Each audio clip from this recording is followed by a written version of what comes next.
대한민국을 사랑합니다. 그런데 지금 우리 대한민국은 엄청난 도전과 위기에 지금 처해 있는 게 현실입니다.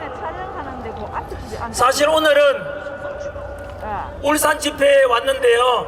울산은 이번에 올지 말지 사실 고민했었습니다.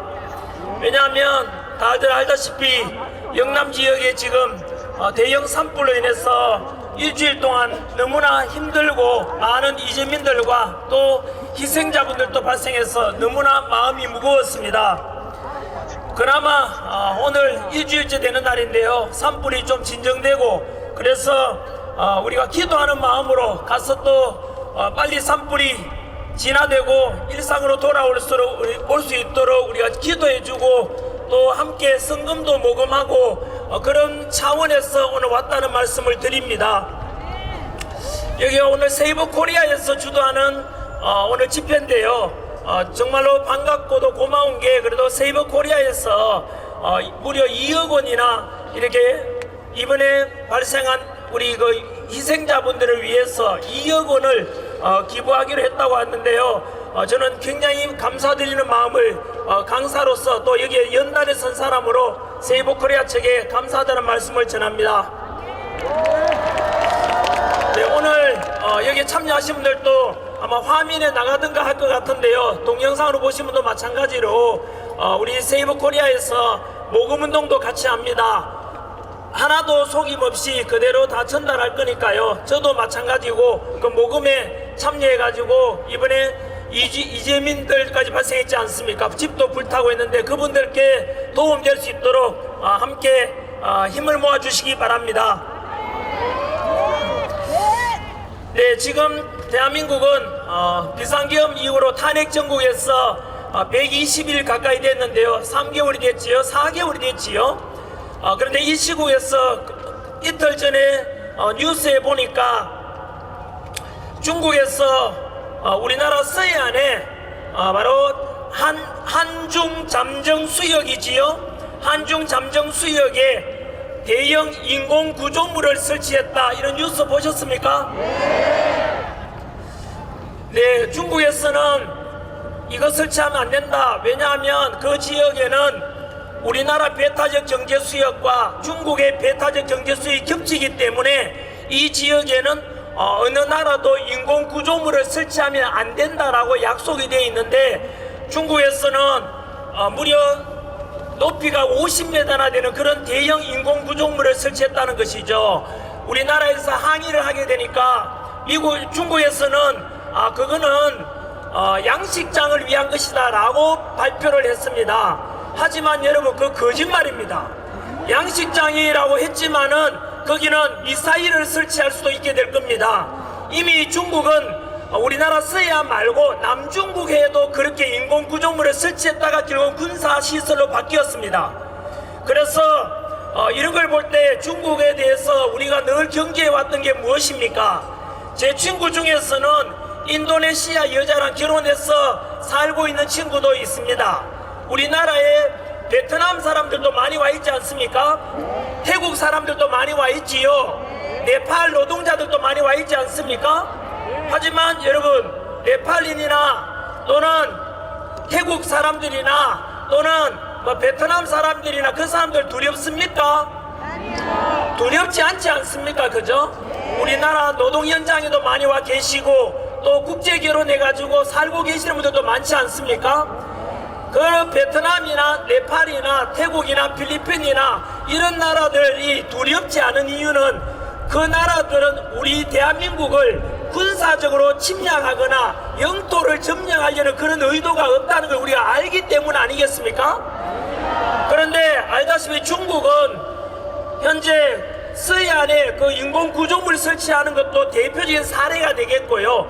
우리가 지금까지 주장하고 있는 내용이 무엇입니까? 지난 겨울부터 아스팔트에 나와서 주장하는 내용은 단순한 윤석열 대통령의 탄핵을 반대하고 그리고 직무복귀만을 바라는 것이 아니라 바로 우리 할아버지 할머니 세대, 아버지 어머니 세대의 희생 덕분에 지금 이만큼 대한민국이 먹고 살만하게 되었고 또 이승만 대통령께서 6.25 전쟁 때 바로 공산당을 막아내고 그리고 주한미군 주둔해달라는 한미상호 방위조약을 체결한 덕분에 지금까지 우리나라는 바로 지금 여러분들께서 성조기 들고 태극기 들고 흔들게 되고 이렇게 전쟁 없는 나라 된 이유가 주한미군 그리고 우리나라 국군 덕분 아니겠습니까? 그런데 지금 중국에서는 알다시피 지금 우리나라에 대해서 서해안에 인공구조물뿐만 아니고 우리가 지금 이렇게 도로에 나와 주장하는 내용이 바로 지나친 친중화되면서 우리나라가 제2의 홍콩이 될 수도 있다.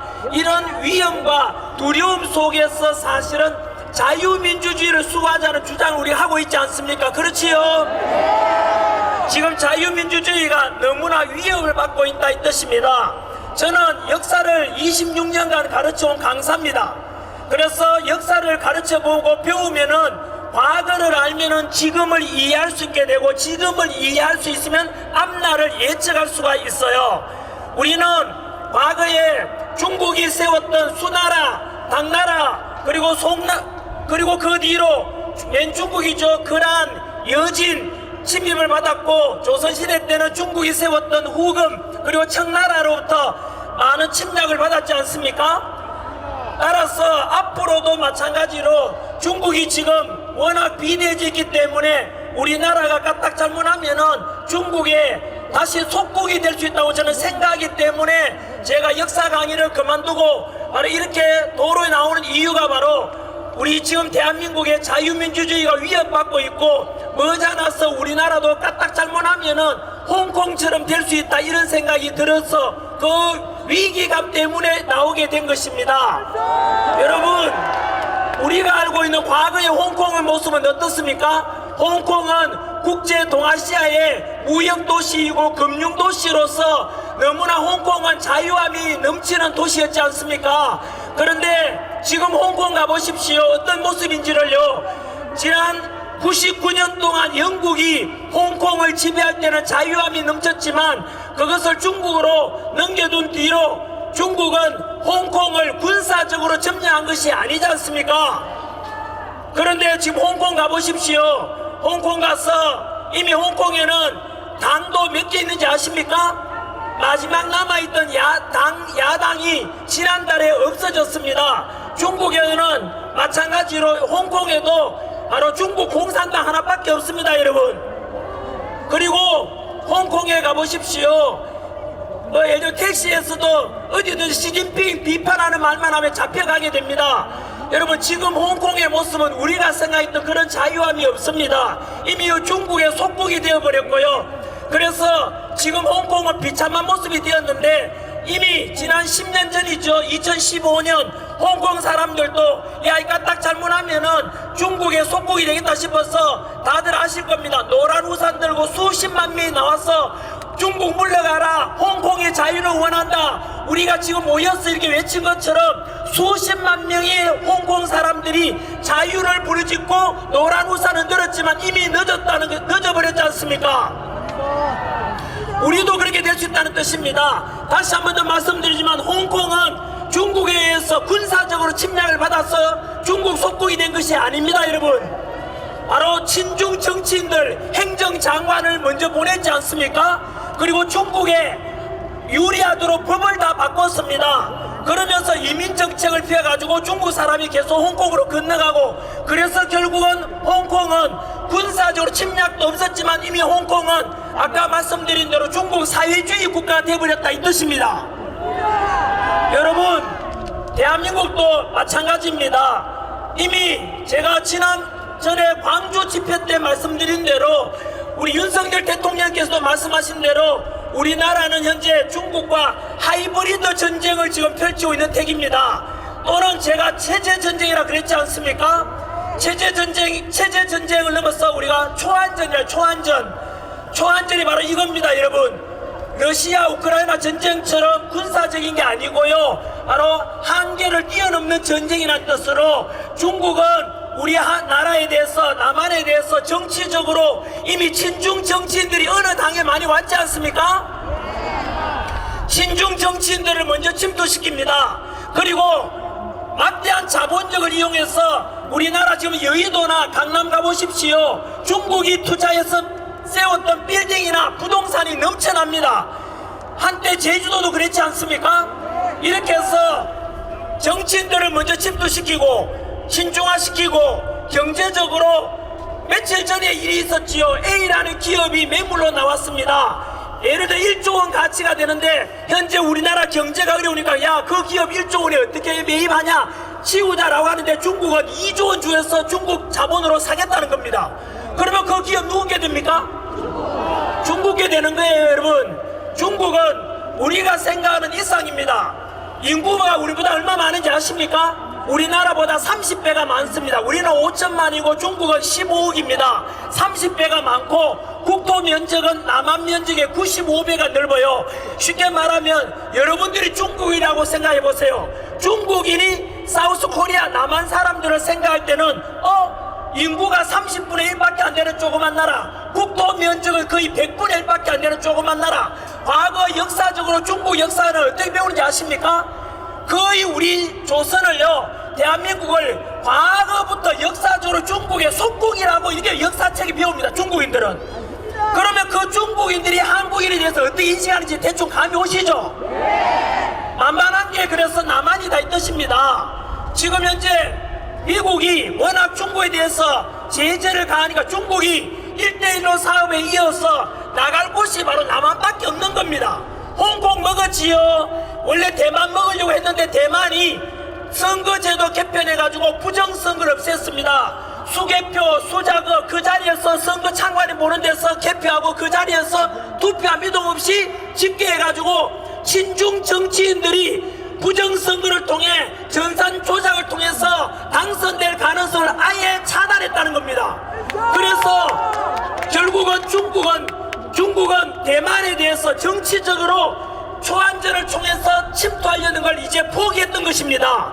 군사적으로는 대만이 미국과 똘똘 뭉쳐있으니까 침략 못하지 않습니까? 그러면 이제 남은 목표가 누구겠습니까? 바로 남한인 것입니다. 그래서 우리가 이미 우려했듯이 작년에도 이런 일이 있었지 않습니까? 우리나라에 이미 삼성전자에 임원하고 그 연구원이 두 사람이 우리나라에 삼성전자 반도체 기술 빼돌렸지 않습니까? 그리고 그게 바로 잡혔지만은 이미 기술은 중국으로 넘어갔고 그 기술이 이미 우리 5조 원 가치가 된다고 합니다.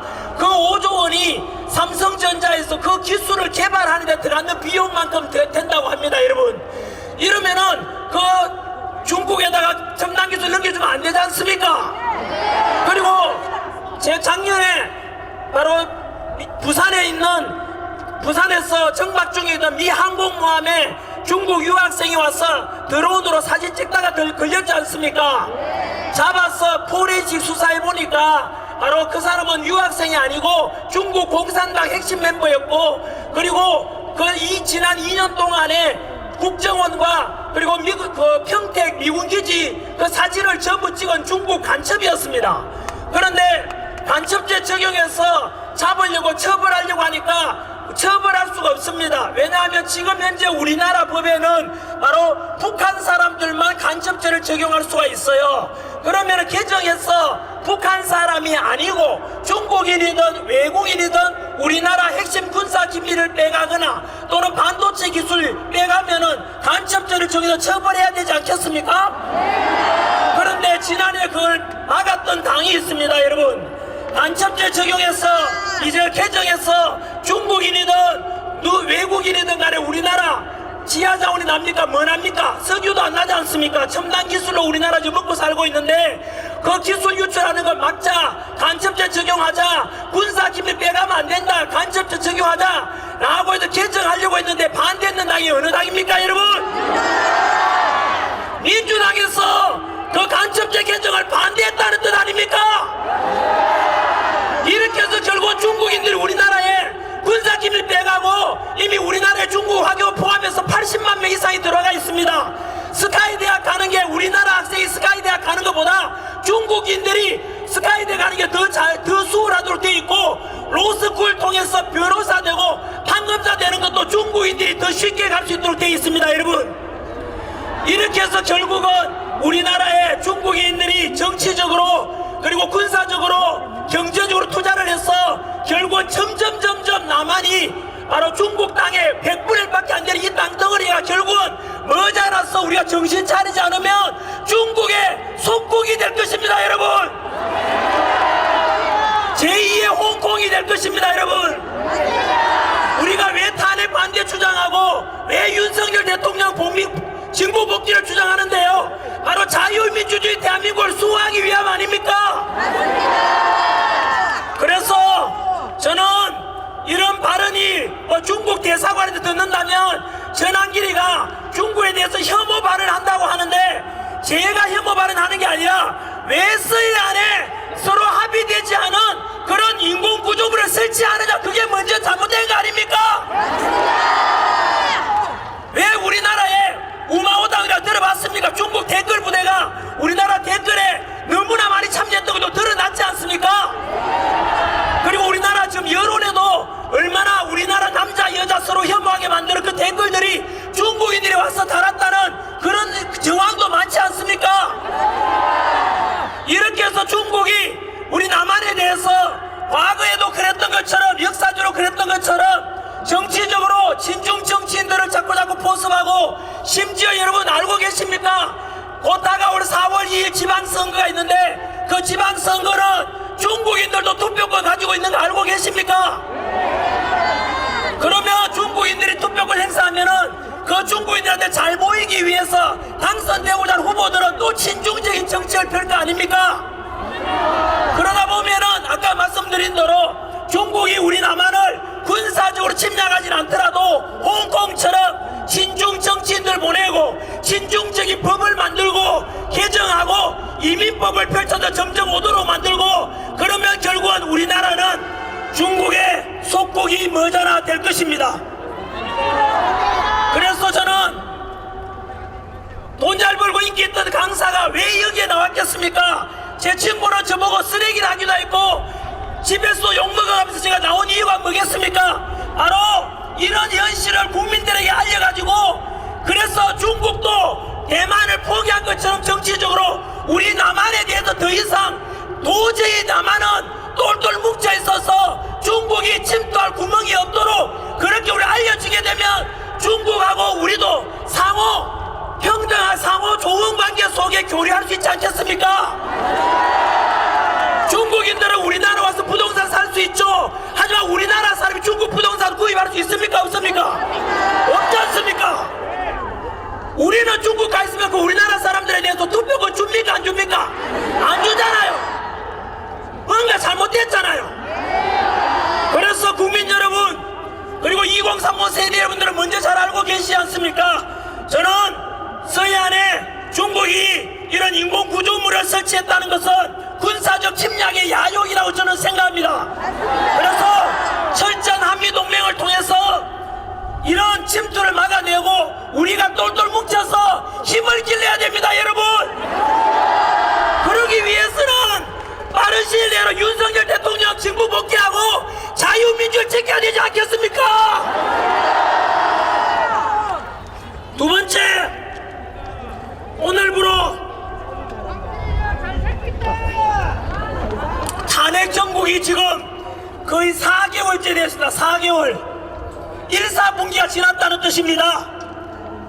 정치적으로 대통령이었고 국무총리 대행도 얼마 전에 복귀했습니다만은 국방부 장관도 없고 경찰청장도 없는, 그리고 이런 탄핵 정국 속에서 다들 아시다시피 정치뿐만 아니라 사회적인 갈등도 심하고 경제적인 추락이 어느 정도냐면, 어제입니다. 어제 발표된 국제금융센터의 한국의 경제 성장률에 대해서 어떻게 예측했느냐 하면 0.0%대로 떨어졌습니다. 쉽게 말하면 원래 우리 대한민국의 경제 성장률은 0.9%에 머물 것이고, 세계 3대 신용평가 기업이 평가사죠. S&P 그리고 골드만삭스에서 우리 대한민국에 대한 경제 전망을 올해 각각 1.2%, 1.5%밖에 성장 못할 거라고 예측하고 있습니다.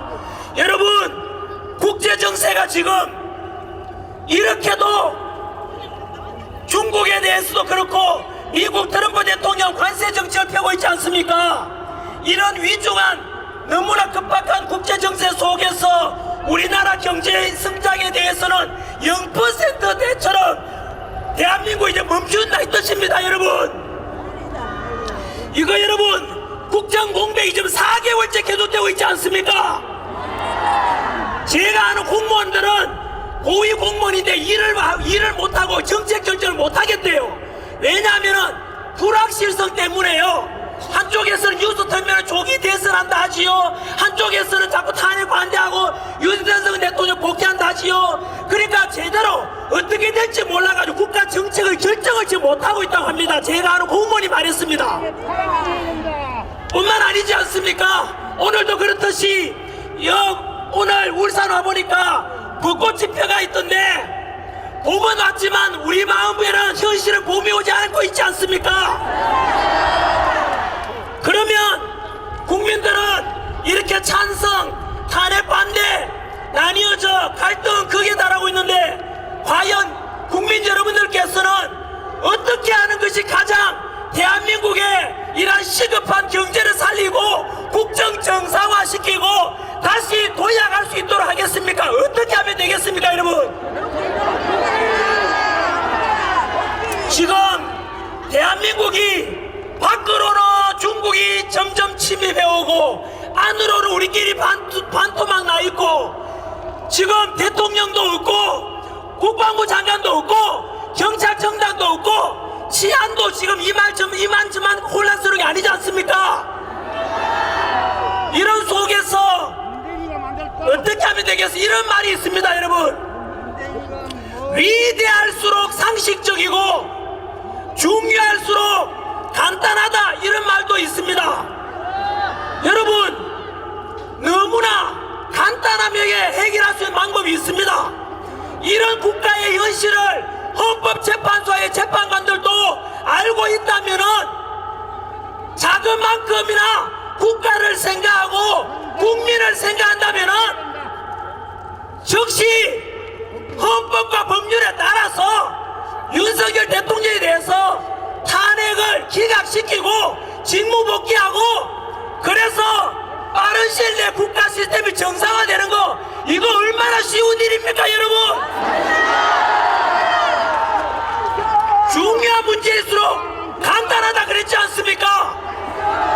헌법재판소에서는 뭘 그렇게 좌고우면합니까? 바로 오늘이라도 내일이라도 대통령 직무복귀 시키면 국가가 정상화된다 이 말입니다. 자유민주주의를 수호할 수 있다 이 말입니다. 그렇다면 윤석열 대통령에 대해서 비상계엄은 내란이라고 지금도 덮어씌우면서 대통령 파면만을 주장하고 있는 민주당의 제가 주장을 한번 들어보겠습니다.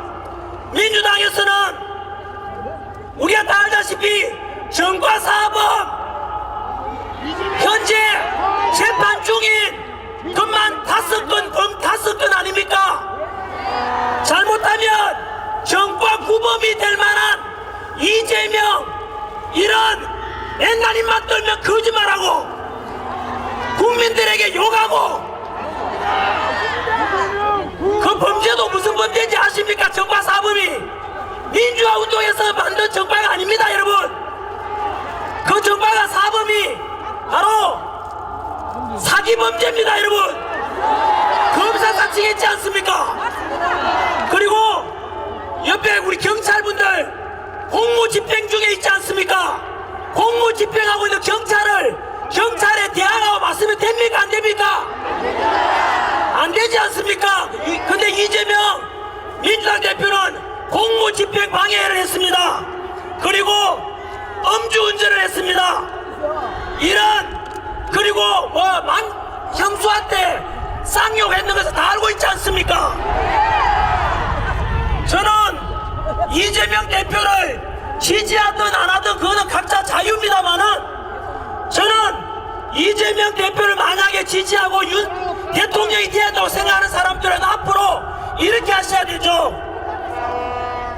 그럼에도 불구하고 이재명 대표가 그만 말씀드린 대로 사기죄, 음주운전죄, 공무집행 방해죄 이런 게 있으니까 그래도 나는 상관없어, 이 사람이 대통령이 돼야 되라고 한다면은 모든 그 지지하는 학부모님들 그리고 학교의 선생님들께서는 앞으로 가르치는 학생들에게 그리고 기르고 있는 아이들에게 아들아, 딸아, 학생 여러분, 음주운전해도 괜찮아요. 사기치고 거짓말해도 괜찮아요. 공무집행 방해해도 상관없어요. 이렇게 가르치란 말입니다. 이게 과연 말이 됩니까? 선생님이든 부모님한테든 쌍욕해도 된다고 가르치라 이 말입니다. 저는 이재명 대표가 만약에 이런 사람이 지금 야당의 거대 야당의 대표라는 자체도 국가적인 수치이고, 만약 이런 사람이 대통령 후보에 나온다는 자체가 대한민국의 수치라고 생각합니다. 바로 이겁니다 여러분. 이러한 정과 사법에 지금도 재판 중에 5개다 보니까 어떻게든 이 사법 리스크 유죄 판결정이 받기 전에 이재명을 빨리 대통령 만들려면 있는 이유 없는 이유 갖다 대가 윤석열 대통령을 끌어내려야 되지 않습니까? 그러다 보니까 지금 민주당이 어떻게 되는지 아세요? 바로 법치와 공정을 무너뜨려가면서 무조건 꼼수로 그냥 밀어붙이다가 세 가닥 거미줄에 딱 걸려 있습니다. 지금 그 세 가닥 거미줄에 걸려가지고 민주당이 지금 오도가도 못하고 있어요. 자기들 잡개를 부리다가 자승자박 자기 포성줄 자기가 묶인 게 민주당이에요. 첫 번째 거미줄이 뭐냐면 대통령 윤석열 대통령에 대해서 비상계엄은 곧 내란이다, 내란을 덮어씌웠지 않습니까? 그리고 지금 초등학교 사회책만 배워도 이런 말이 나옵니다. 중학교 책에 아마 나오지요? 혹시 무죄 추정의 원칙 들어봤습니까? 여기에 장동영 의원님 판사분도 와 계십니다만은 전직 판사분이죠. 보통 판사에 의해서 형이 확정되지 않을 경우에는 무죄 추정의 원칙이 있지 않습니까? 이재명 대표는 정과 사법에다가 현재 정과 갖다 하면 구범이 될 수 있지만 아직은 우리가 범죄자라 부르지는 잘 않지 않습니까? 왜냐하면 아직 대법원 판결도 남아있고 형이 진행 중이기 때문에 그렇습니다. 하지만 그 기준에 의한다면 윤석열 대통령 아직 야당 민주당에서는 내란이라 덮어씌우지만 아직 재판받은 적 있습니까 없습니까? 그러면은 내란죄로 말하면 안 되잖아요. 여기에 수많은 언론분들도 와 계시는데 언론인분들 기자분들 오늘 이 시간 이후로 초중학생들까지도 속이지 않으려면 윤석열 대통령에 대해서 내란죄라고 말하면 안 되죠. 내란 수개, 내란 우두머리 이런 말하면은 그것은 무죄 추정의 원칙에 의하는 거짓말이고 사기라는 뜻입니다. 그래서 그리고 또한 내란이라는 것이 지금 장동영 의원이 와 계시는데 전에 다 밝혀내야 돼요. 법적으로 내란죄가 적용될 수가 없대요. 비상계엄은 대통령의 헌법 77조에 나오는 고유 권한이고 내란인지 아닌지는 지금 진행 중에 있지만은 얼마 전에 이런 일이 있지 않습니까? 다들 아시다시피 민주당에서는 빨리 이재명 대통령 만들려고 그 사법 재판 오기 전에 대통령 끌어내리려고 무리하게 내란 수사권도 없는 공수처에다 수사권 맡겼지요. 그러다가 어떤 일이 발생했습니까? 그 공수처에서 불법으로 체포, 불법으로 구속시켰다가 결국에는 3월 7일날 서울중앙지법 지기현 판사가 명령했죠. 그 윤석열 대통령은 빨리 석방하라라고 법에 따라서 명령을 내립니다. 그 명령 내릴 때 보면 이런 게 들어있지요. 바로 내란죄가 불분명하다고 돼 있고 두 번째 공수처의 수사권이 잘못되었다라고 되어 있습니다 여러분. 그래서 첫 번째 지금 거미줄이 뭡니까? 바로 빨리 윤석열 대통령을 끌어내리려고 무리하게 공수처에다가 수사권 맡겼다가 수사하라 했다가 체포하라 했다가 구속해라 했다가 결국은 뭐가 됐습니까? 이것이 법에 어긋난다 해가지고 서울중앙지법 지기현 판사가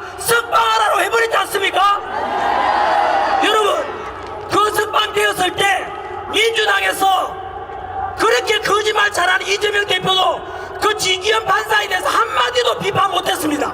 왠지 아십니까?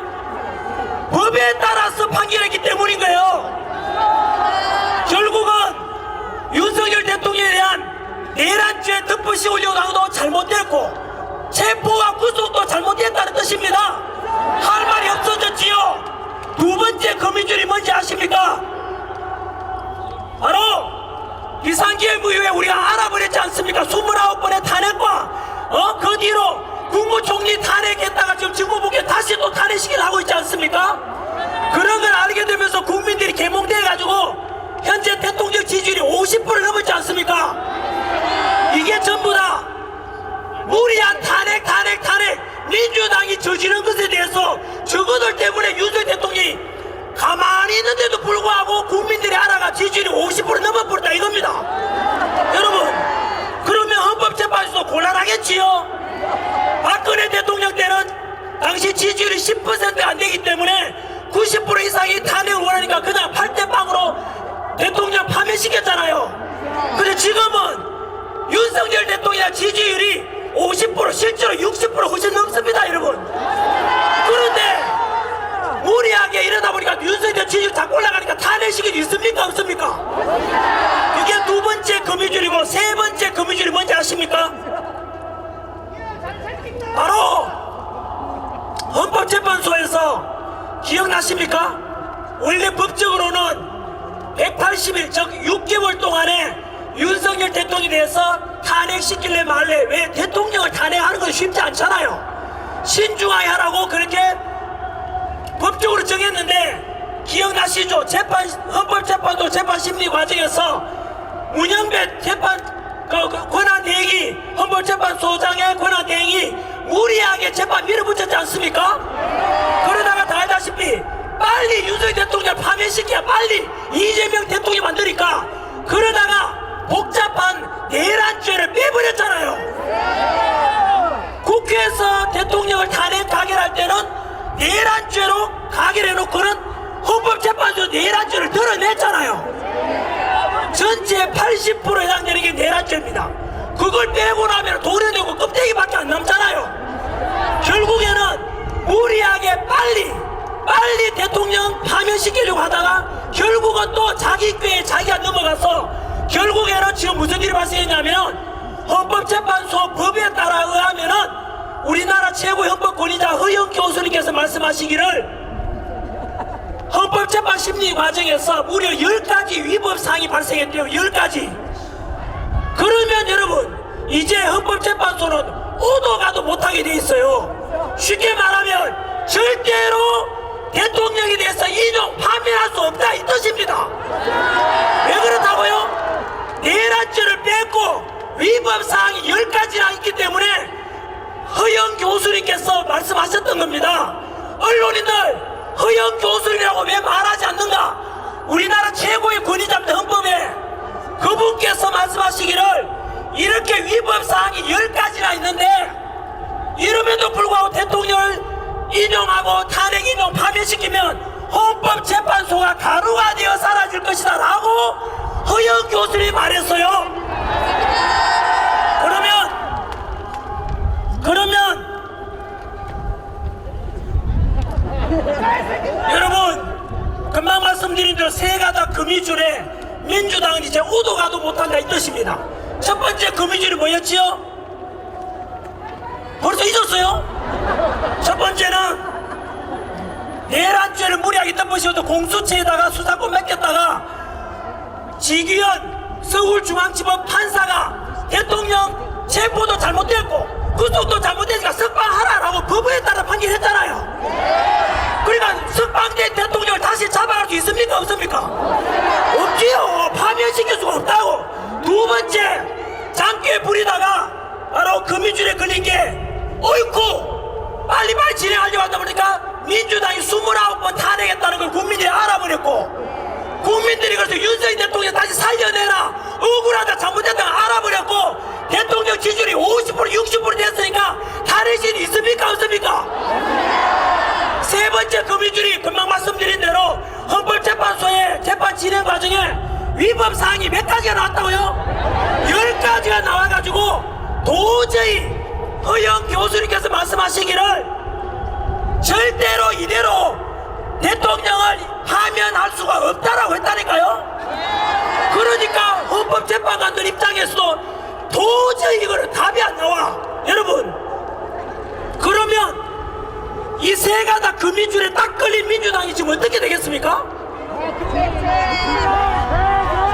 미칠 지경이겠죠. 지금요, 정확하게 민주당을 당명을 말해줄까요? 더불어민주당이 아니고 더불어미친당이야. 더불어미친당. 여러분 기억 안 나십니까? 당장 어제 있었던 일만 말씀드리면은, 여러분 아까 말씀드린 대로 세 가닥 금민줄에 걸렸으니까 오도 가도 못하니까 헌법재판소가 지금 뭐가 돼 있어요? 지금 8명 중에서 5명이 대통령을 파면시키라라고 하고 있단 말이에요. 3명은 기각시키라 하잖아요. 몇 명이 모자라요? 1명이 모자라죠. 그러니까 민주당에서는 미친듯이 누구를 임명해야 돼요? 대통령은 파면시켜주면 1명을 채워야 되잖아요. 6명으로. 그래서 우리법 연구회 출신이자 인민노련 출신의 역시 극좌파 마은영을 빨리 임명하라고 지금 하고 있지 않습니까? 직무복귀한 한덕수 국무총리가 그것은 여야 합의고도 안 돼 있고 도저히 임명할 수 없다. 또 그 앞에 우리 최상목입니까? 권한대행도 임명할 수 없다 하니까 민주당에서 어제 기억나십니까? 그 한덕수 국무총리 마은영 임명 안 하면 너도 탄핵시키겠다. 최상목도 탄핵시키겠다. 그리고 어제는 민주당 초선 의원들이 집단으로 나와가지고 기자회견했는데 나머지 국무위원들, 장관들 전부 탄핵시키겠다라고 했습니다.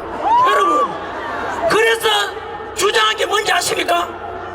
국무위원들 전부 다 장관 다 탄핵시키겠대요. 이거 미친 짓 아닙니까? 더불어 미친 당이잖아요. 그래서 뭘 요구하는지 아세요? 무정부 상태를 말, 무정부 상태. 여러분, 이거는 대한민국을 무정부 상태로 만들어가지고 혼란에 빠뜨려서 결국 대한민국을 망하게 만들었다는 거 아닙니까? 이재명을 지지하든 민주당을 지지하든 좋은데 과연 대한민국을 망하게 놔둘 겁니까? 이거를 더불어 미친다요. 더불어 한국당. 시간이 지나서 마무리 짓겠습니다. 끝으로 이런 말씀을 드렸지요. 위대할수록 상식적이고 중요할수록 간단하다.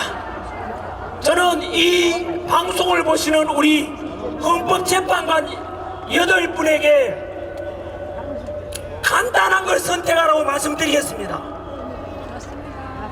헌법재판관 8분들에게 국민의 명령으로서 한 번 더 부탁이자 명령을 드립니다. 이미 빨리빨리 진행하자 덕분에 지난 2월 26일 날 이미 윤석열 대통령의 헌법재판소의 최후 변론은 끝났습니다. 최후 변론 끝나고 지금 며칠 지났지요? 한 달이 지났습니다. 더 이상 평의를 그칠 게 없습니다.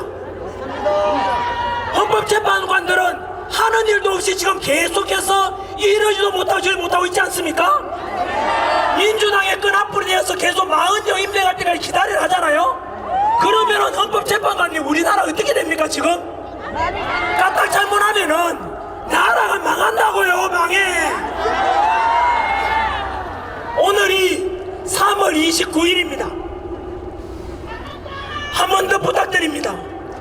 문영대, 이미선, 정정미, 정계선, 그리고 정영식, 김영두, 그리고 김복형, 조한창, 우리 8분들의 헌법재판관들께서는 제발 국가와 국민을 조금이라도 생각한다면은 좌고 우민하지 말고 빨리 내일이라도 기각을 하든 인용을 하든 결정을 하라 이 뜻입니다. 않습니까? 빨리 결정해달라 이 뜻입니다. 이러다가 나라가 망한다고요. 마무리 1분 내에 끝내겠습니다. 첫 번째 제가 드린 말씀이 중국이 우리나라 서해안에 거대한 인공 구조물을 설치한 게 드러났습니다. 초안전이라 그랬죠? 중국은 우리나라를 군사적으로 주한미군 때문에 침략할 수는 없다는 걸 알게 되자 이렇게 해서 정치적으로 경제적으로 사회적으로 친중 세력 보내고 친중 정치인을 뽑고 친중 법을 만들고 해서 홍콩처럼 우리를 중국의 속국으로 만들고자 하는 걸 우리는 꼭 기억해야 됩니다, 여러분. 두 번째, 탄핵 정부 속에서 무려 4개월이 지났습니다. 대한민국 경제 성장률이나 전망 끔찍하지 않습니까? 국제금융센터에서 그리고 S&P 그리고 골드만삭스 전부 다 우리나라에 대해서 성장률을 1%로 밑으로 봅니다. 이대로 가면 나라 망합니다. 그 속에서 고민하지 말고 부디 이게 다 민주당이 꼼수 부리가 여기까지 왔는 거 아닙니까? 법치를 무너뜨리고 헌법재판관들께서는 우리 국민들께서 제발 명령하셔야 됩니다.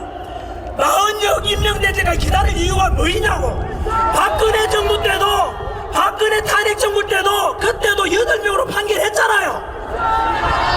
지금 당장 8명이 판결하면 되잖아요.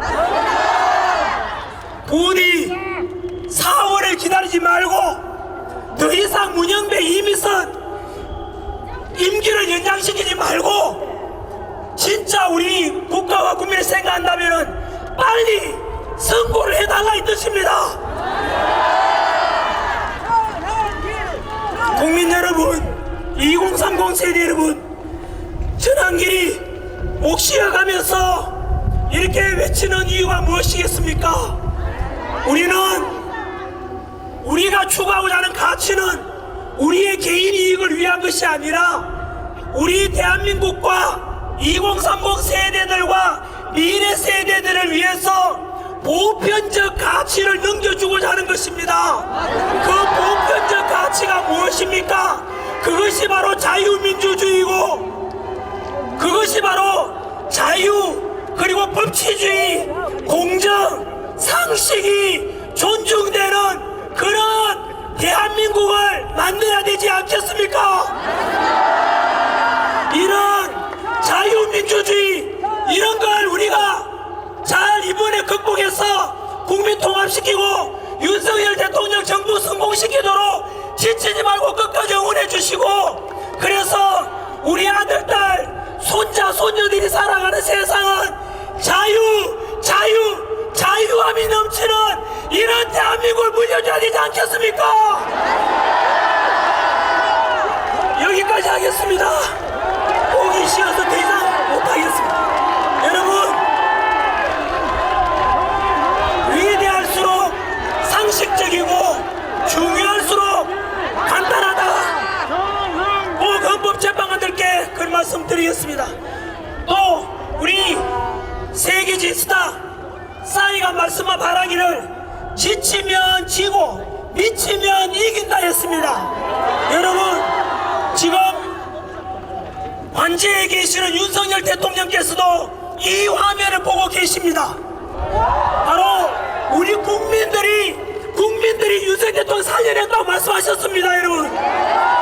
여러분들이 대한민국 역사를 맡고 있고 여러분들이 지금 자유민주주의 수호하는 위대한 애국자이자 영웅입니다.